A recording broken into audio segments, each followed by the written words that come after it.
இந்த அளவுக்கு கேவலமா கீழ்த்தனமா உங்களால மட்டும்தான் பண்ண முடியும். அதனால உங்க கூட்டத்தை கூட்டி வச்சு என்னென்னவோ பேசுனீங்க, அதெல்லாம் கூட விட்டுறலாம். ஆனா இந்த டைம் ஸ்பூஃப் பண்றன்ற பேர்ல ஒரு அம்மாவை ஒரு பொண்ணை எவ்வளோ கேவலப்படுத்தணுமோ, அவங்க தாய்மையை எவ்வளோ அசிங்கப்படுத்தணுமோ அந்த மாதிரி கேவலப்படுத்துறீங்க. உங்களுக்குலாம் மனசாட்சின்றதே இல்லையா கொஞ்சம் கூட? எங்க போனாலும் குழந்தைய கூட்டிட்டு வராங்க, எங்க போனாலும் குழந்தைய கூட்டிட்டு வராங்கன்னா எனக்கு புரியல. பிறந்து 1 மாசமே ஆன குழந்தைய எப்படி தனியா வீட்டுல விட்டுட்டு வர முடியும்? அந்த குழந்தைக்கு பசிச்சதுன்னா என்ன பண்ணுவாங்க? யாரு அந்த குழந்தைக்கு ஃபீட் பண்ணுவாங்க? அதனாலதான் குழந்தைய கூட கூட்டிட்டு போறாங்க. இதுல உங்களுக்கு என்ன பிரச்சனை எனக்கு புரியல. என்னதான் நீங்க அதுல தப்பு கண்டுபிடிச்சீங்க? உங்க குழந்தைய அவங்க கூட கூட்டிட்டு போறதுல என்னங்க தப்பு? அதே மாதிரி இந்த மெட்டர்னிட்டி லீவ் பத்தி பேசிட்டு இருக்கீங்க இல்லையா?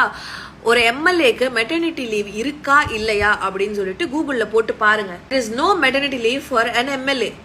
ஓகேவா? அதே மாதிரி மெட்டர்னிட்டி பெனிஃபிட் ஆக்ட் 1961 யாருக்கெல்லாம் அப்ளிகபிள் ஆகும் அப்படின்றத கொஞ்சம் போய் பாருங்க. புள்ள பெத்ததுக்கு அப்புறம் அந்த அம்மாக்கு போஸ்ட்மார்ட்டம் டிப்ரெஷன் ஒண்ணு வரும்.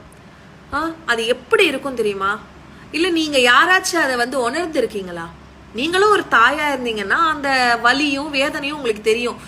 போஸ்ட்மார்ட்டம் டிப்ரெஷன்னா என்ன, அது எப்படி இருக்கும், அந்த நேரத்துல மனநிலை எப்படி இருக்கும்னு எல்லாருக்குமே தெரியும். குழந்தை பிறந்து 1 வருஷம் ஆனாலும் சரி 2 வருஷம் ஆனாலும் சரி அந்த டிப்ரெஷன் இருந்துட்டு தான் இருக்கும் எல்லாருக்கும். இன்னை வரைக்கும் நிறைய பேருக்கு இருக்குங்க. அப்படி இருக்கக்குள்ள நீங்களும் இந்த மாதிரி அந்த அம்மாவை போட்டு இப்படி பேசி இந்த மாதிரி ஸ்பூஃப் பண்ணி அந்த அம்மாவை அசிங்கப்படுத்திட்டு இருக்கீங்களே, அது அவங்க மனநிலை எப்படி பாதிக்கும்? அவங்க மனநிலை பாதிச்சா அந்த குழந்தைக்கு எவ்வளவு ஆபத்து? இதெல்லாம் புரியாதுல்ல உங்களுக்கு? அப்ப அந்த குழந்தைய என்ன பண்ணணும்? வீட்டுல தனியா விட்டுட்டு வந்துடலாமா? யார் பாத்துக்கணும் அந்த குழந்தைய? என்ன பண்ணணும்ன்றீங்க? வீட்டுல அந்த குழந்தைய தனியா விட்டுட்டு வந்துடணுமா? யார்கிட்ட விட்டுட்டு வரணும்? அந்த குழந்தைக்கு யார் ஃபீட் பண்ணுவா? என்ன பண்ணணும்ன்றீங்க? நீங்க ஒரு ஐடியா கொடுங்க. இல்ல நீங்க யாராச்சும் போய் அந்த குழந்தைய பாத்துக்கிறீங்களா வீட்டுல உட்காந்து? அதையும் சொல்லுங்க.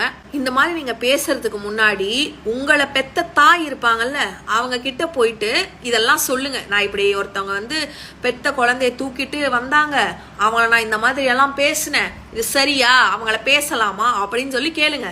சரியா? கேவலமா இல்லையா? ச்சே.